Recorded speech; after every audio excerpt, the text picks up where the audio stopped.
Les vraies voix Sud Radio. Christophe Bordet. Les vraies voix sur Sud Radio avec notre débat. 3237 résidents d'EHPAD sont décédés à cause du coronavirus en France. Pour eux, le SAMU ne se déplace pas, ou en tout cas beaucoup moins.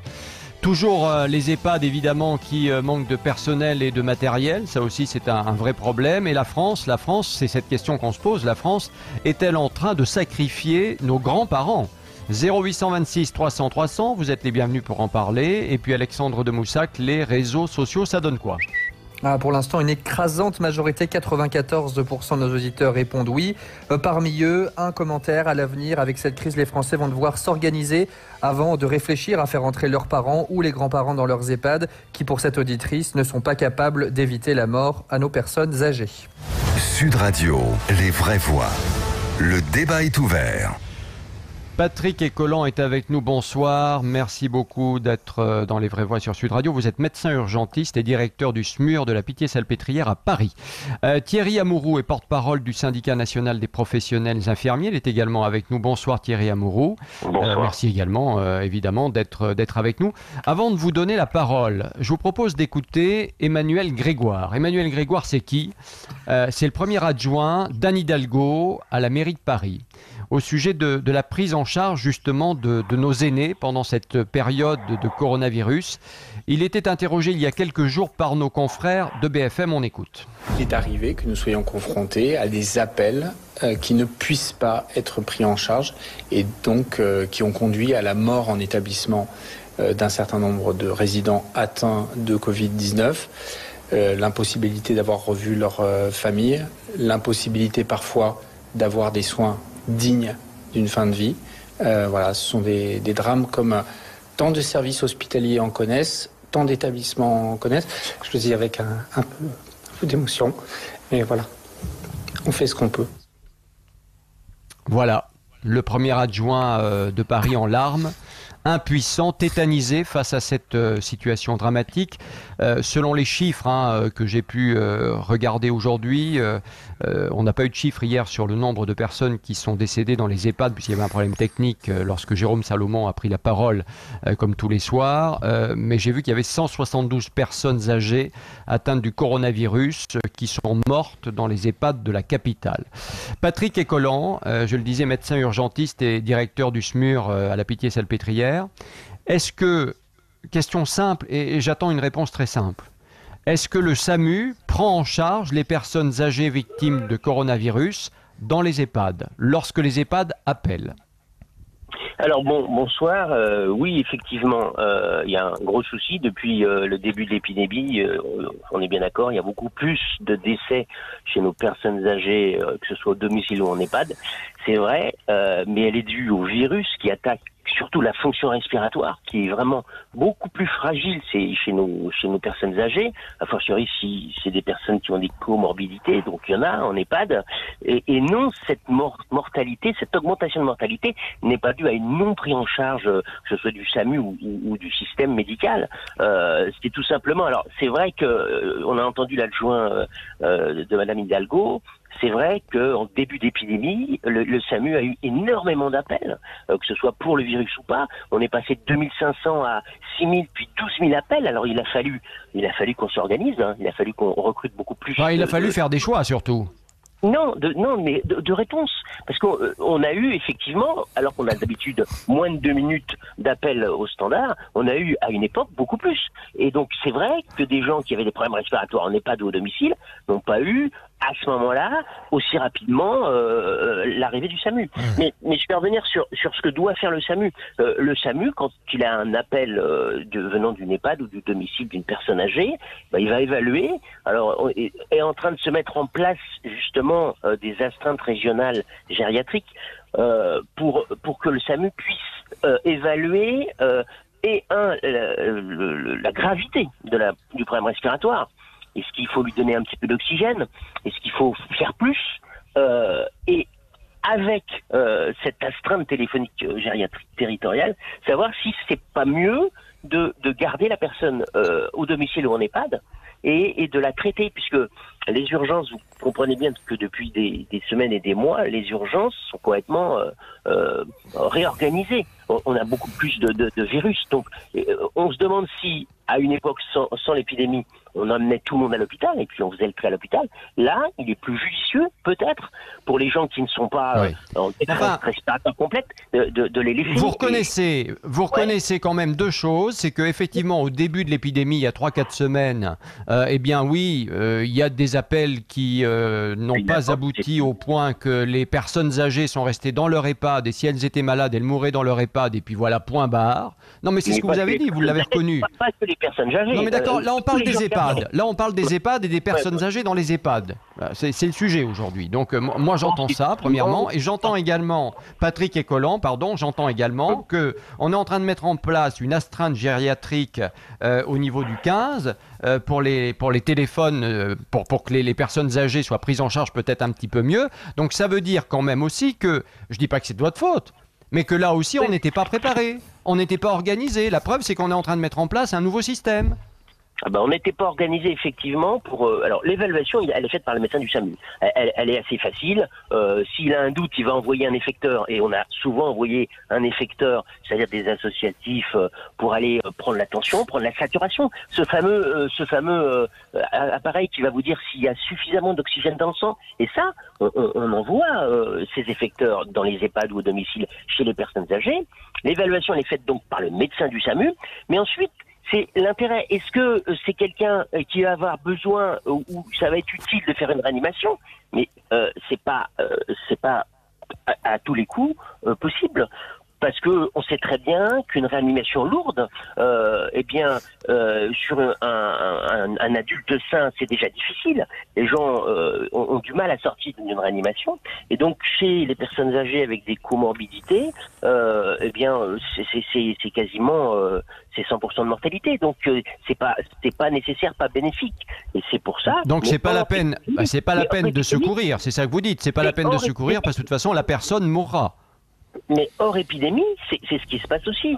Les gens qui ont des comorbidités, qui ont une fonction respiratoire détériorée et qui sont en dehors du virus, qui ont une infection pulmonaire, c'est des gens qui ne vont pas aller en réanimation. De façon collégiale, on va se dire, non, il n'y a aucun bénéfice parce qu'elle ne s'en sortira pas en réanimation.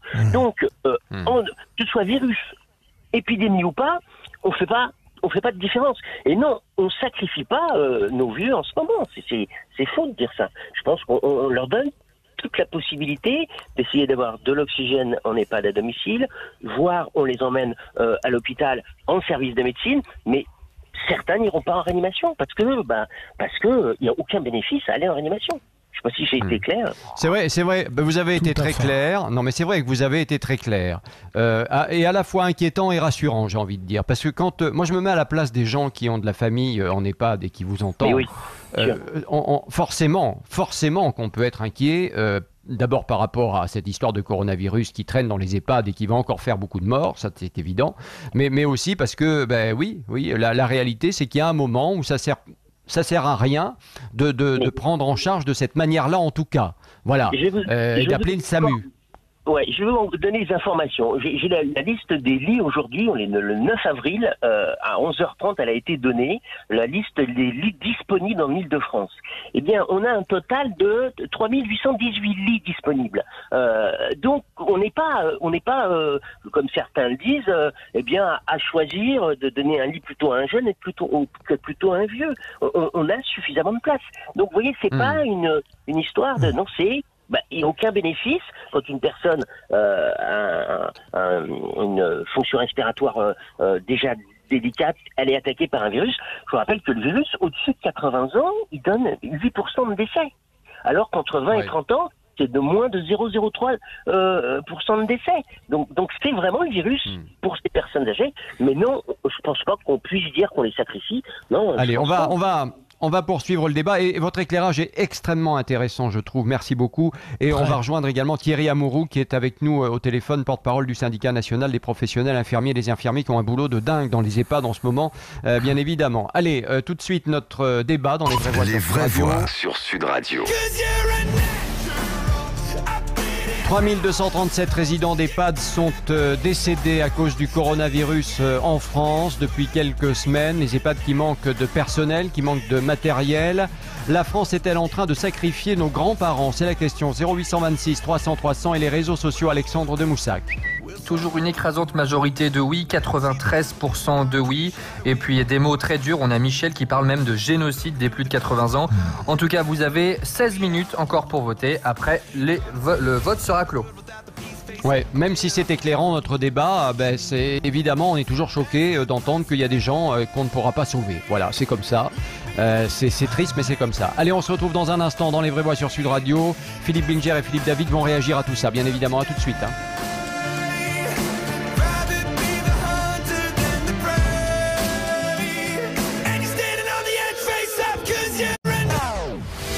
Les Vraies Voix Sud Radio.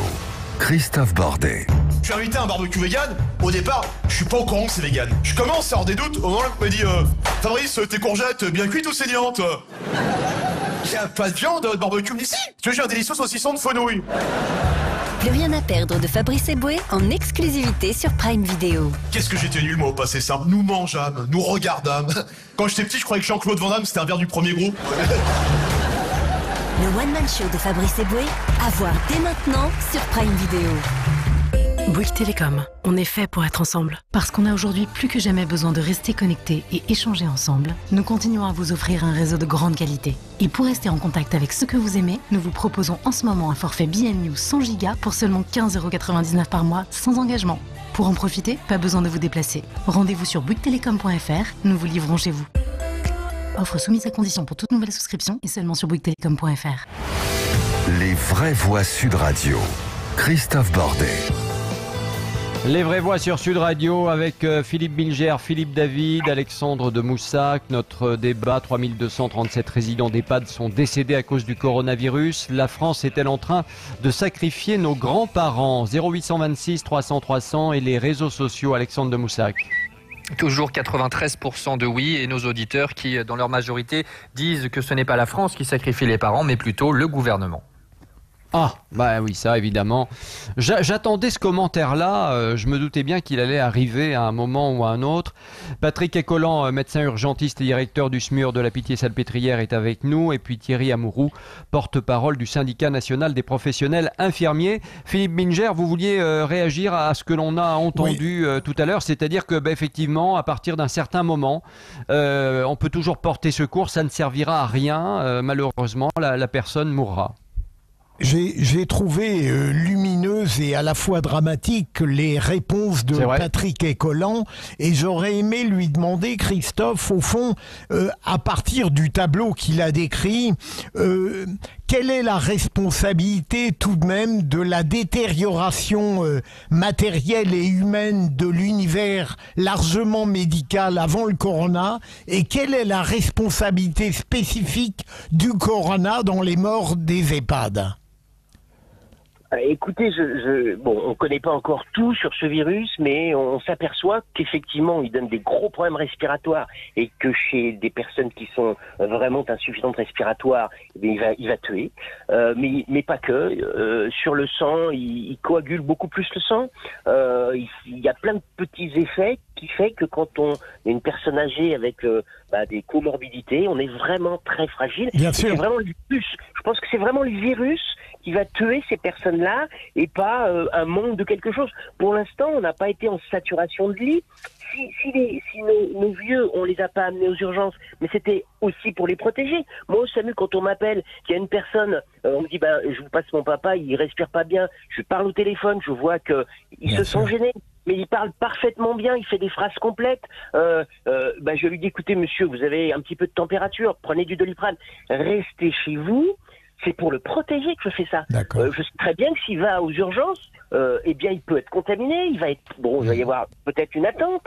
Et donc nous, notre rôle au SAMU, c'est justement de se voir ce curseur qui d'habitude, on les envoyait aux urgences parce que on faisait le tri aux urgences, puis aux urgences, ils étaient renvoyés chez eux. Mais là, on essaye de faire qu'ils restent au domicile, qu'ils restent en EHPAD, alors quitte effectivement à essayer de fournir en oxygène les EHPAD, en personnel, c'est ça qui est difficile, je suis bien d'accord, mais encore une fois, on n'a pas sacrifié nos vieux. Il faut penser qu'on a fait ce qui était, à notre avis, le mieux à faire en période d'épidémie.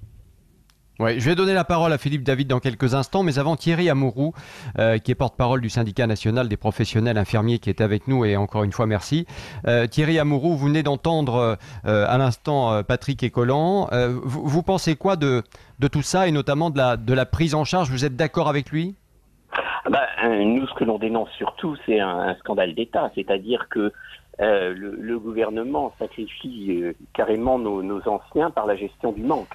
Il faut voir que les EHPAD cumulent les problèmes. Le premier problème, c'est le manque de personnel, qui était déjà connu avant l'épidémie, à savoir qu'il y a 2 fois moins de personnes auprès des résidents en France qu'en Allemagne. Donc déjà, ça pose un problème pour gérer en plus une épidémie lorsque déjà vous êtes en sous-effectif pour le travail quotidien.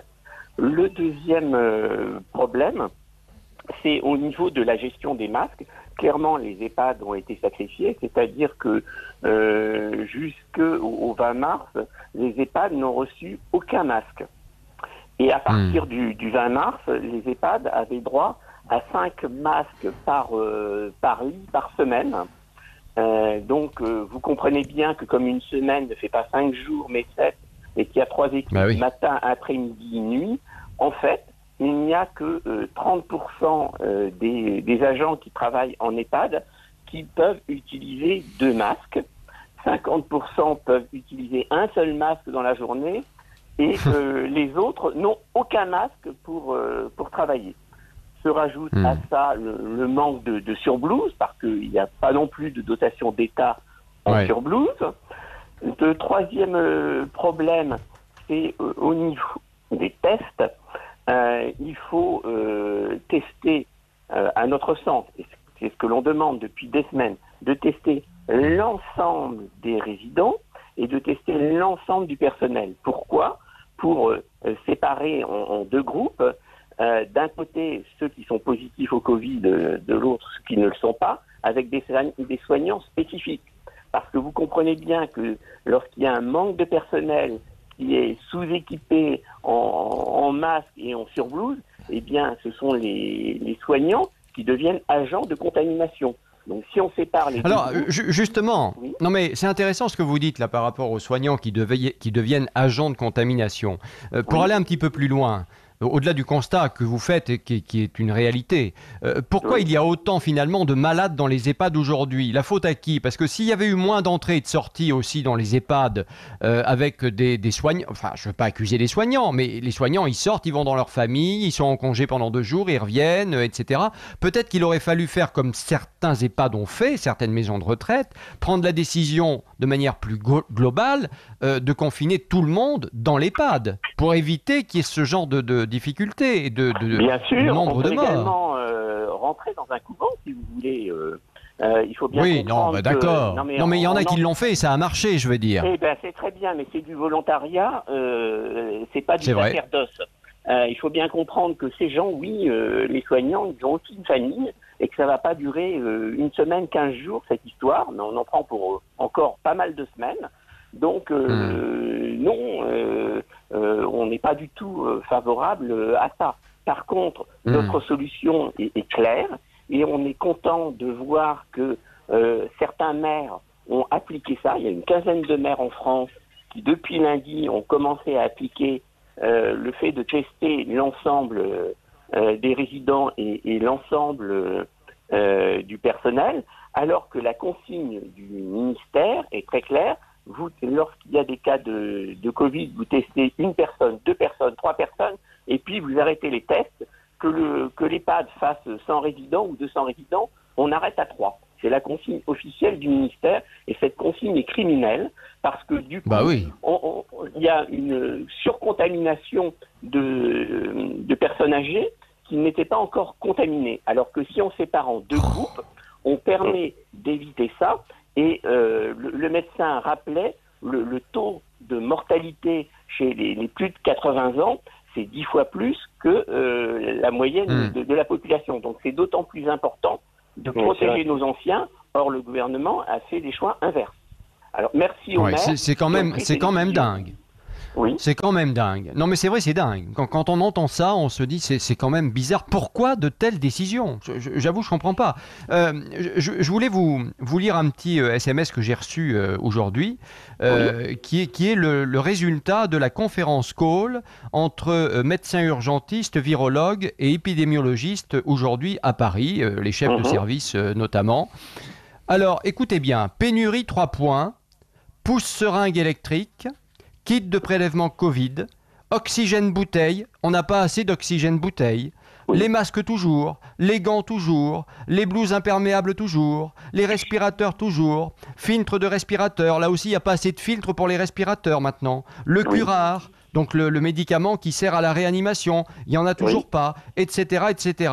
Pas encore de dépistage des soignants, mais à voir mi-avril, car de toute façon... on n'y arrivera pas d'ici là, patati patata, et alors baisse de fréquentation des urgences, mais pas des hospitalisations, etc., etc. Bon, enfin bref, avec seulement 2% de population immunisée visiblement, 10 contaminés au maximum, car seulement 15% en Espagne et en Italie, donc recrudescence et déconfinement. Pas pour tout de suite, car la pénétration du virus est faible, il ne faut pas déconfiner tout de suite, etc., etc. Bon, enfin, quand on lit tout ça, on se dit, bon, alors on continue de marcher sur la tête, puisque cette pénurie est quand même énorme. Énorme, à tous les niveaux, ça continue. On se dit heureusement que l'État dépense 56,5% du PIB en dépenses publiques, où passe l'argent. Oui, alors... à quoi sert notre argent? Ça, c'est vrai que c'est une bonne question. Ça, c'est la vraie question. À quoi sert notre argent, parce que certes, on n'était pas prêt, etc., mais quand même, on peut se demander à quoi sert notre argent. En fait, ça n'avait pas été suite à des décisions quand même assez criminelles. C'est-à-dire qu'on est passé d'une logique de précaution à une logique comptable. C'est-à-dire que nous, soignants, on a découvert le 3 mars, il n'y avait plus les stocks que l'on avait connus au moment de H1N1, à savoir 1 milliard de masques chirurgicaux et 500 millions de masques FFP2. C'est lors d'une réponse à une question à l'Assemblée nationale qu'on a découvert qu'on n'avait pratiquement pas de FFP2 et simplement quelques millions de masques chirurgicaux. Et la première commande du ministère de masques chirurgicaux, c'est fin février. La première commande du ministère de respirateurs, ces appareils de ventilation nécessaires à la réanimation, c'est le 21 mars. Donc c'est plus du retard à l'allumage.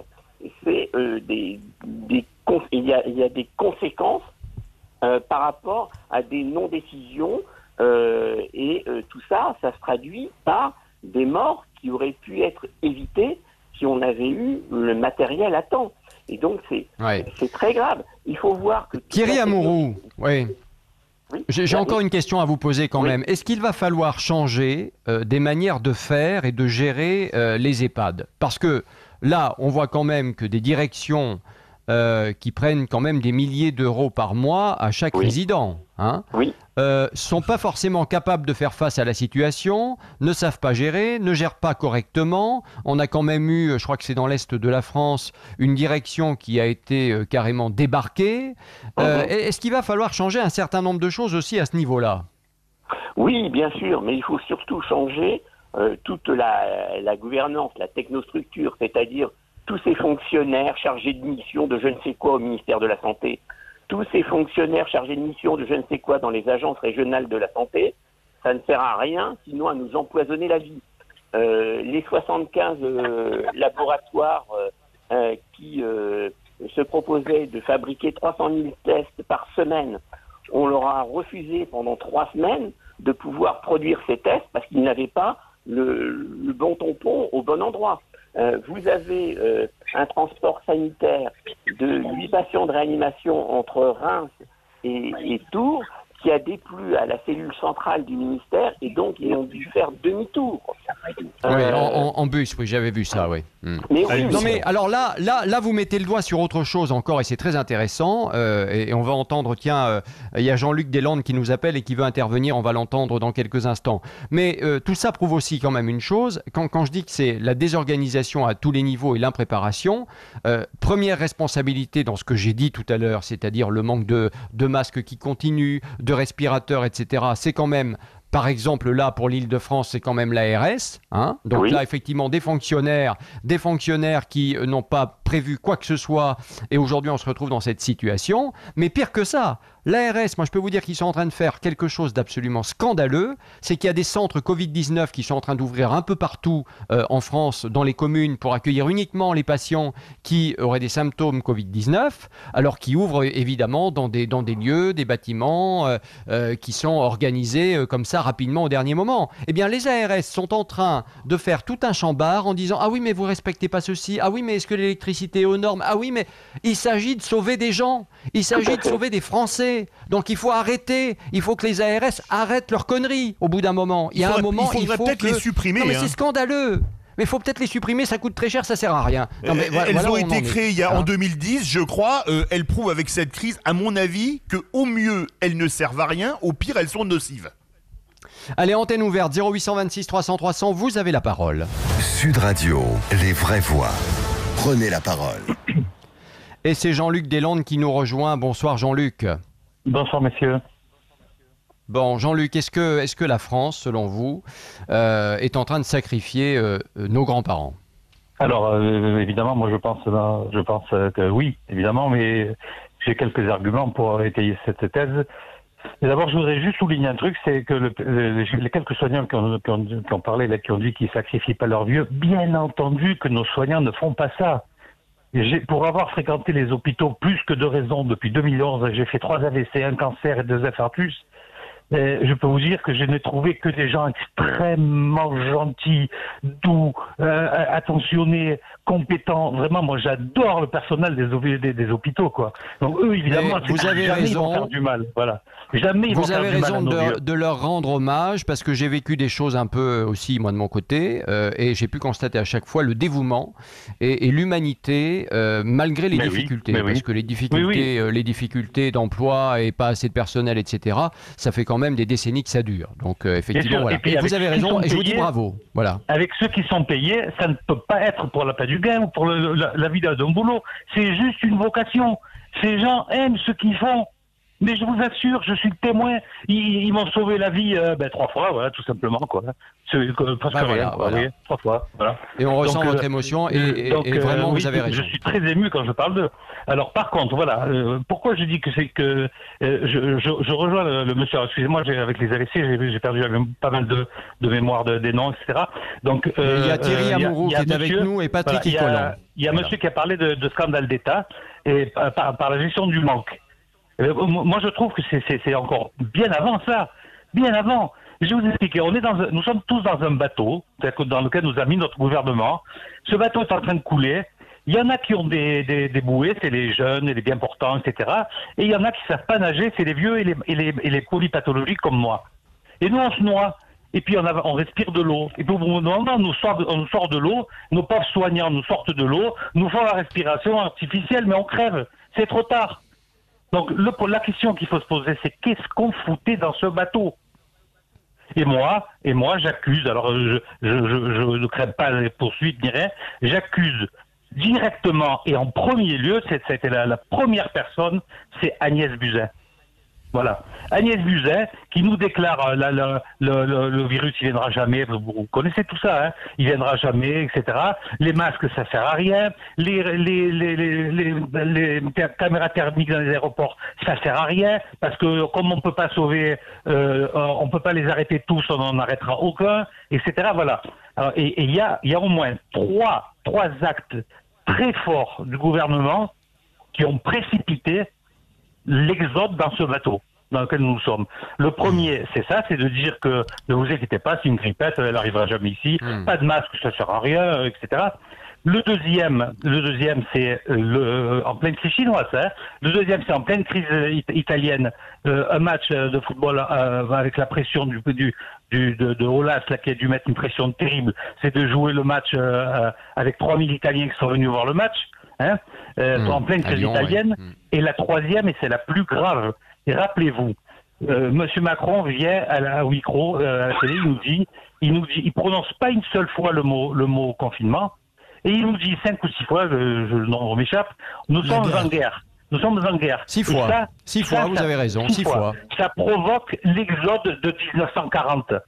Et il prend bien soin de non pas faire comme les Espagnols qui ont dit ce soir confinement, ce soir à minuit. Je le sais parce que ma femme est espagnole, on a toute notre famille en Espagne. Ils ont dit ce soir à minuit, on ne bouge plus. Et le soir à minuit, il y avait l'armée, la Guardia civile et la police nationale et la police locale dans les rues. On ne pouvait plus rien faire. Voilà. Lui, il prend soin de dire, excusez-moi, juste j'ai terminé, il prend soin de dire, confinement demain à midi, pour que tous les citadins de France, ils aient le temps d'aller infecter tous nos villages et nos campagnes au plus profond possible. C'est un truc de dingue, ça. C'est un truc de dingue d'avoir fait ça. Alors, après, moi, ça m'a permis d'aller me réfugier. C'est vrai, Jean-Luc. Voilà. Jean-Luc, c'est vrai que Jean-Luc. Oui, non mais Jean-Luc, c'est vrai que ça a été très mal vécu tout ça, et on en a d'ailleurs fait un débat dans Les Vraies Voix sur Sud Radio, parce que je crois que c'est un Francilien sur 4 ou un Parisien sur 4, en tout cas, qui, si mes souvenirs sont bons dans les chiffres que j'ai encore vus aujourd'hui, qui est parti se confiner ailleurs. Et c'est vrai qu'il y a eu des ratés, il y a eu des ratés, il y a eu une communication qui n'a pas été claire. Une petite conclusion, Philippe Bilger, Philippe David. Moi, il y a quelque chose, j'aurais aimé l'avis de nos intervenants. J'ai lu récemment... Alors rapidement, parce qu'on est très en retard déjà. Oui, j'ai lu un très bon article d'un député que nous avons reçu aux Vraies Voix qui disait, par exemple, l'Allemagne, elle n'a pas donné plus d'argent à l'univers médical, mais elle a de meilleurs résultats que nous. Est-ce que, à votre avis, ça n'est pas le problème central, ça n'est pas un problème d'organisation ? Patrick Écolant, alors pour répondre rapidement. Non, rapidement, je pense qu'effectivement, on va probablement, avec ce qui s'est passé, modifier complètement notre organisation en tant que pour prévenir tout ça. L'Allemagne, ils avaient, je sais pas combien de lits de réanimation, plus de je crois, je connais plus les chiffres, alors que nous on n'avait plus. Ils en avaient 25 000 et nous on en avait 5 000 au départ. Voilà. 5 000, je pense que c'est un problème d'organisation, mais j'espère que, on va tirer les leçons et que ce soit les masques, le manque de masques, d'oxygène, tout ça, j'espère bien qu'on va en tirer vraiment les conséquences. Les leçons. Ouais. Philippe David, un mot rapide.